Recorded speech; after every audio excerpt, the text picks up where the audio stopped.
Hi and welcome back to Classic MGB. Now, I don't know about you, but I generally take my MGB-GT on fairly short trips close to home. So if something goes wrong, the recovery isn't too painful.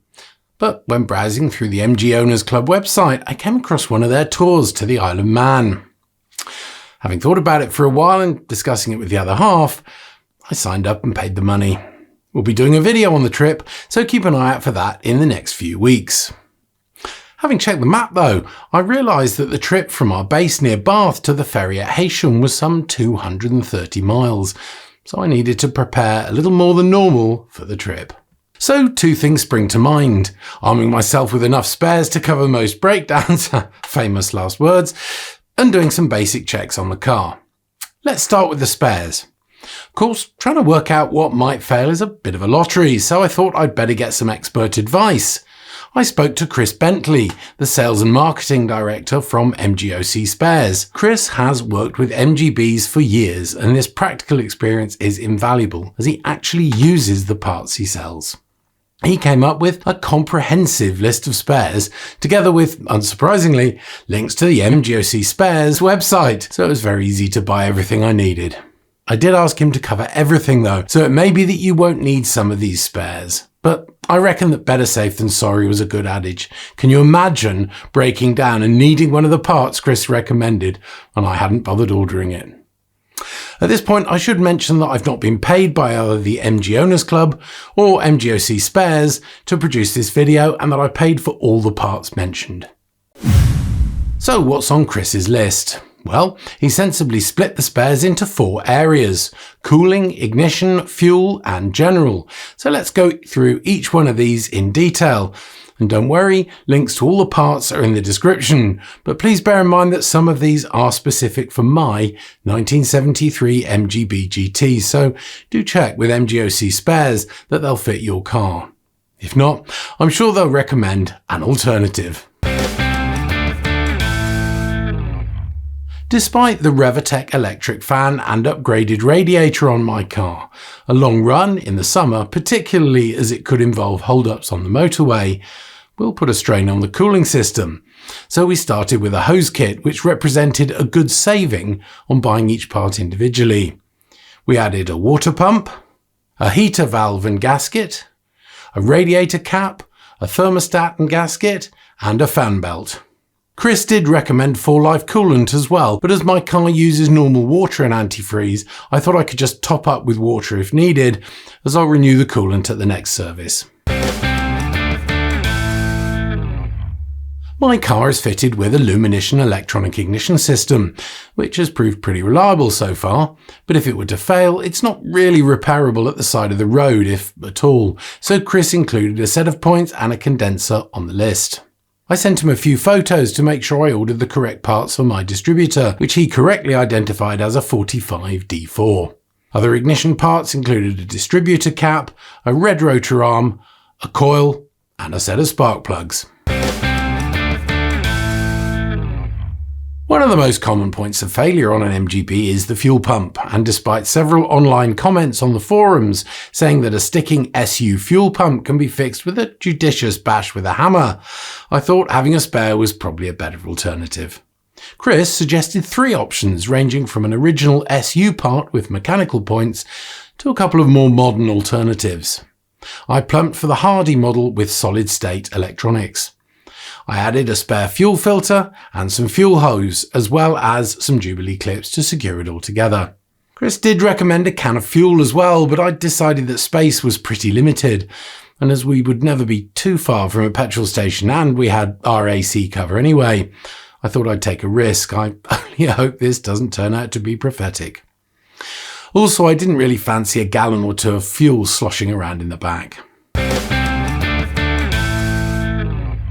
Now, predicting what can go wrong isn't a precise science, so Chris also recommended a selection of other bits and pieces. This included some classic Valvemaster Plus, which was originally designed to compensate for the removal of lead from petrol. Apparently, it's been reformulated to protect the engine against the harmful elements of ethanol, so this should cover me just in case I can't find any E5 on our travels. Other spares include a wiper blade, some Petro patch putty, and some Hylamar gasket jointing compound. We've also routed around the garage and added some DOT4 brake fluid, a can of engine oil, a roll of gaffer tape for general repairs, some string, and even some gardening wire, useful for temporary exhaust mount repairs apparently.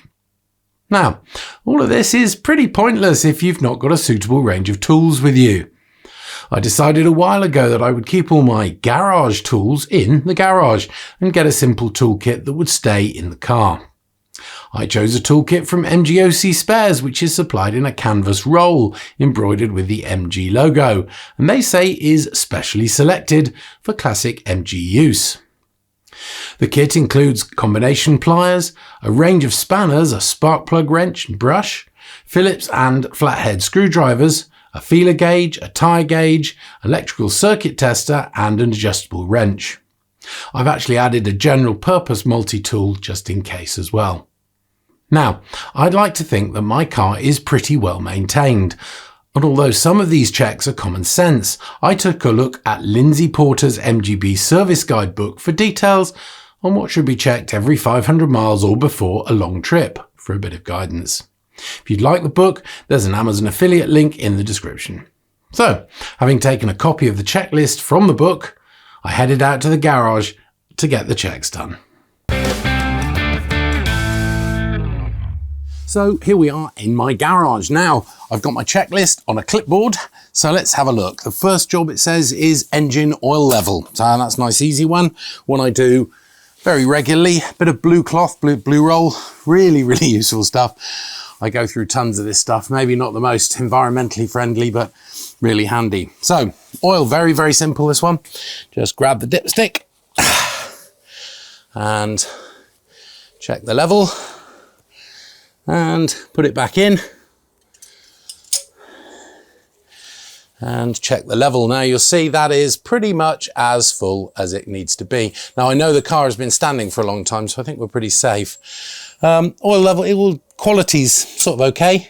It's a little bit black, but I think it'll do. It's only been changed about 1,000 miles ago, so we should be fine. So first job done, tick the oil level. So the next job is to check the clutch and brake level. Now I use DOT4 brake fluid, not the silicone stuff, which is incredibly corrosive. So you've got to be really careful not to get it on the paintwork. So brake fluid, let's just undo the master cylinder. And I just dip my finger in and I can see that is absolutely at the right level. Not surprisingly, because I've recently, thanks to the MGB registers, Neil Brandt I've actually changed that, so that's a brand new master cylinder. So brake fluid is okay. Clutch fluid next. Oh, stiff, there we go. Undo that. Same technique, be careful not to spill any from the cap. And that's pretty perfect as well, so give that a good wipe. So excellent. 3 jobs done. So the next one says battery electrolyte. Now my car has a Seal for Life battery, so I don't need to do that one, no problem. So washer reservoir is the next one. Fairly basic stuff this really.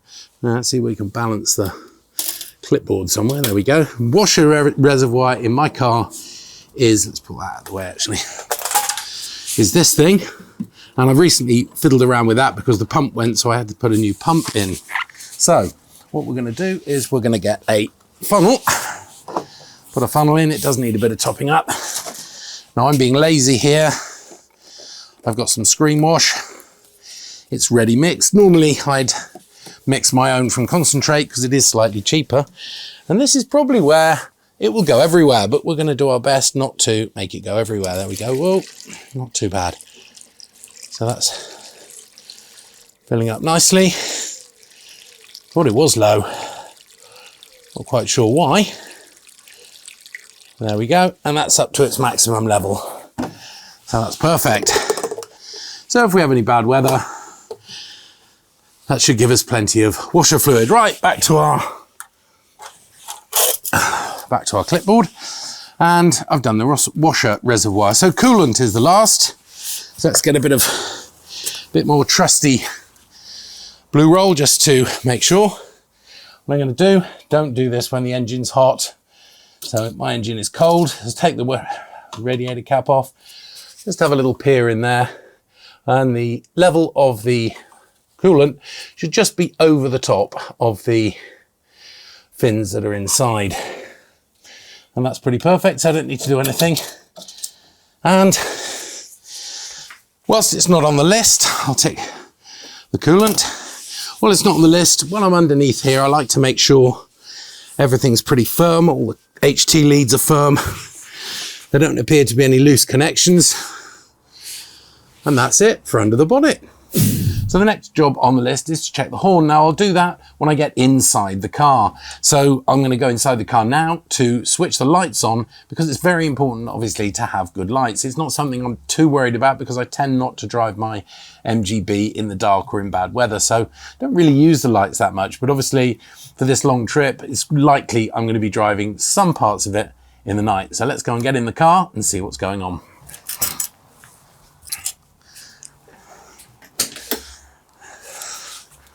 So I'm in the car now and I'm going to check the horn.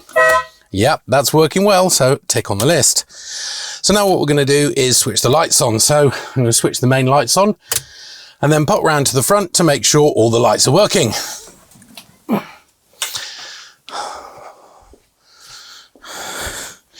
So there's the main light and the side light on the front. They look fine. I'll quickly check back for the driving lights.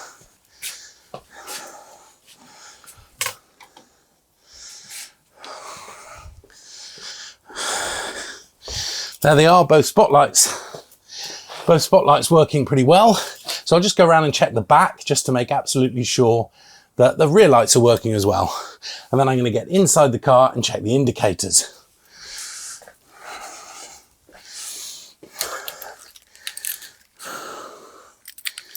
Okay, so the rear lights are fine. So I'm popping back into the car, back into the car, and put some ticks on my list for the headlamps, the side lamps, the number plate lights, and I can switch the lights off and check the indicators. So that's the right indicator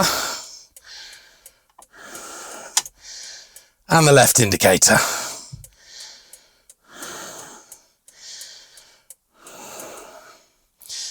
Incidentally, whilst we're in the car, I'll just show you this little device. My speedo is not very accurate.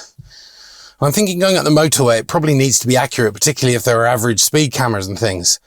So I bought this little GPS unit. Cost about 20 quid on Amazon. It takes a little bit of time to find the GPS signal, but once it does, it is remarkably accurate. I tested it in my daily driver, the Volvo, and it was within 2 or 3 miles an hour of the Volvo, so I reckon that's close enough, and it was actually slightly under reading, which is kind of probably what you want. So there you go. So let's go back to our checklist. We've done the lights. Whilst we've got this, we'll just have a quick go on the reversing lights just to make sure the reversing lights are working. So put the gear into reverse. Just go and check the reversing lights. And yes, they're working perfectly too. So that's all the lights done. So now once we've got the ignition on, let's just check the washer as well. Yep, the washer is working eventually. Took a bit of time to pump the fluid through, but it's working. And also the windscreen wipers. There they go. And both speeds seem to be working as well. I don't want to do that too long on a fairly dry screen. So we can check the washers and the wipers. So that's looking good. So we're very nearly finished on our checklist.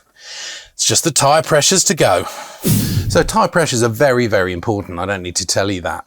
But there's some debate as to what tyre pressure to use. Now, I like to use about 28 on the front and about 30 on the rear. That seems to give me a good balance, but it's up to you what you do. So tyre pressure is really, really simple.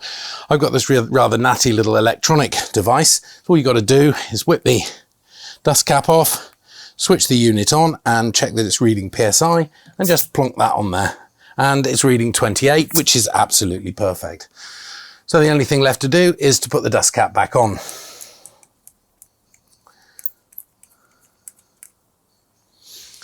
And that's it. That's the basic checks on the car done. Now, I know there are other things to do, things like checking wheel nut tensions and all sorts of things, but I have recently serviced the car, so no need. And that completes pretty much the checklist from Lindsay Porter's book. So that's it. My preparation for our trip to the Isle of Man in a couple of weeks with the MG Owners Club. As regular viewers will know, I'm no mechanical expert, so please let us know what you think in the comments and if you have any spares or checks that we've missed. If you've enjoyed the video, we'd really appreciate it if you'd give it a like, share it with anyone that's interested, and also subscribe to the channel. It really helps YouTube get our content to new viewers. We're really looking forward to the trip to the Isle of Man, and all being well, we'll bring you a full video when we're back. Hopefully without needing any of the spares. As always, thanks for watching and take care.